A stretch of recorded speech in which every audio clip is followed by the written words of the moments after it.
Kahit noong hindi pa man umaamin ng kapamilya couple na sina Janine Gutierrez at Jericho Rosales, ay may mga interview na sila na magbibigay ng clue tungkol sa kanilang relasyon. Natanong noon si Jericho kung ano ang nagustuhan niya kay Janine.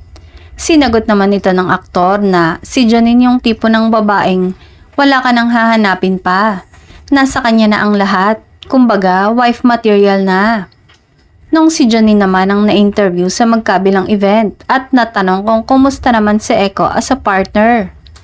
Nabanggit ni Janine na sobrang mapagmahal ang aktor at super maalaga.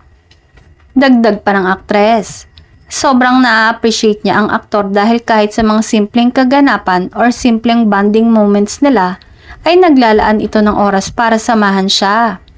Katulad na lang ng panonood ng TV sa bahay nila.